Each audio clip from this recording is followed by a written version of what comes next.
নমস্কার বন্ধুরা, সুস্বাদে তোমাদের সবাইকে স্বাগত। আজকের ভিডিওতে তোমাদের জন্য মাটন দিয়ে একটা দুর্দান্ত স্বাদের প্রিপারেশন নিয়ে চলে এসেছি। তো চলো বেশি দেরি না করে আজকের রেসিপিটা চটপট শুরু করে দিই। তো এখানে একটা প্রেসার কুকারের মধ্যে নিয়ে নিলাম জল।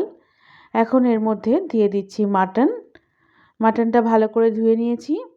এখন এর মধ্যে পরিমাণ মতো নুন দিয়ে দিলাম।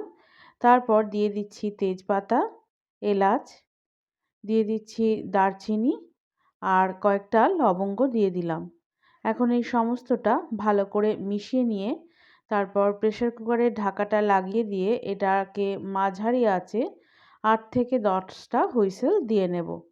মাংসটা ভালো করে যাতে সেদ্ধ হয়ে যায়, যার যেরকম হুইসেলে সেদ্ধ হয় সে সেরকম হুইসেল দিয়ে মাংসটা সেদ্ধ করে নেবে। এখন কড়ার মধ্যে বেশ কিছুটা সর্ষের তেল গরম করে নিয়ে এর মধ্যে গোটা জিরে আর শুকনো লঙ্কা ফোড়ন দিয়ে দিলাম। ফোড়নটা কয়েক সেকেন্ড নাড়াচাড়া করে নিলাম। তারপর এর মধ্যে দিয়ে দিচ্ছি পেঁয়াজ কুচি। পেঁয়াজটা দিয়ে এটার গোলাপি রঙটা ধরা পর্যন্ত পেঁয়াজটা ভেজে নিতে হবে। এখন এর মধ্যে দিয়ে দিচ্ছি গ্রেট করে রাখা আদা আর রসুন। গ্রেট করে নেওয়ার জায়গায় তোমরা চাইলে এই দুটোকে একসাথে বেটেও নিতে পারো। এখন এগুলোর কাঁচা গন্ধটা চলে যাওয়া পর্যন্ত এটা নাড়াচাড়া করে নিতে হবে। এবার কড়ার মধ্যে দিয়ে দিলাম টমেটো কুচি আর দিয়ে দিলাম চেরা কাঁচা লঙ্কা। এই দুটো উপকরণ দিয়ে 3 থেকে 4 মিনিট মতো এটা নাড়াচাড়া করে নেব। টমেটোটা একটু নরম হওয়া পর্যন্ত নাড়াচাড়া করে নিতে হবে।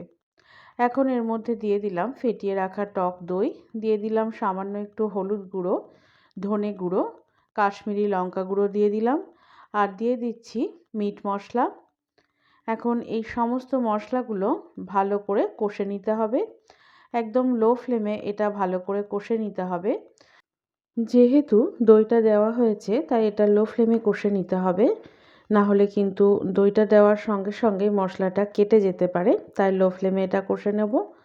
মশলাটা ভালো করে কষানো হয়ে গেলে সেটা থেকে তেল ছেড়ে এলে এর মধ্যে সেদ্ধ করে রাখা মাংসটা দিয়ে দিলাম। মাটনের স্টকটা কিন্তু রেখে দিয়েছি, স্টকটা রেখে তারপর মাটনটা দিয়ে দিলাম। এখন এটাকেও ভালো করে কষে নেব। মাটনটা মোটামুটি মিনিট 20 মতো কষানো হয়ে গেলে এখন এর মধ্যে দিয়ে দিচ্ছি ধনেপাতা বাটা। বেশি পরিমাণে ধনেপাতা নিয়ে মিক্সিতে ভালো করে মিহি একটা পেস্ট বানিয়ে নিতে হবে। ধনেপাতাটা দেওয়ার পর এটাকে মিনিট 10 জন্য কষে নিতে হবে। এখন এর মধ্যে মাটনের যে স্টকটা আছে সেটা দিয়ে দিলাম আর দিয়ে দিলাম ধনেপাতা বাটার যে মিক্সির বাটি ধোয়া জলটা আছে সেটা। এই দুটো উপকরণ দিয়ে সমস্তটা ভালো করে নাড়াচাড়া করে নেব। আর মাটনের যে স্টকটা দিয়েছি সেখানে আমি যে গোটা গরম মশলা আর তেজপাতা দিয়েছিলাম সেগুলোর সমেতই জলটা আমি দিয়ে দিয়েছি। আর মাংসে যতটা পরিমাণ নুন লাগবে তার পুরোটাই আমি প্রেসার কুকারে যখন নুন দিয়েছিলাম সেই পর্যায়ে দিয়ে দিয়েছিলাম। তো তোমরা তোমাদের সুবিধা মতো মাংসের নুনটা প্রেসার কুকারের সাথে সাথে গ্রেভিটার জন্য আবার আলাদা করেও দিতে পারো। নিজেদের সুবিধে মতো নুনটা তোমরা দিয়ে দিতে পারো। এখন মাংসটা 15-20 মিনিট হয়ে যাওয়ার পর গ্রেভিটা যখন বেশ ঘন হয়ে যাবে সেই পর্যায়ে ফ্লেমটা বন্ধ করে দিয়ে সামান্য একটু মাখন দিয়ে সমস্তটা ভালো করে নাড়াচাড়া করে নেব। তারপর এটাকে ঢাকা দিয়ে মিনিট 10 জন্য স্ট্যান্ডিং টাইমে রেখে দেব।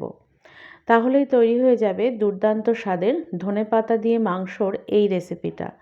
রুটি, লুচি বা পরোটার সাথে খেতে অসাধারণ লাগে ধনেপাতা দিয়ে মাংসর এই প্রিপারেশনটা। আমার আজকের রেসিপি ভালো লাগলে লাইক, শেয়ার, কমেন্ট করার সাথে সাথে চ্যানেলটিকে সাবস্ক্রাইব করারও অনুরোধ জানালাম।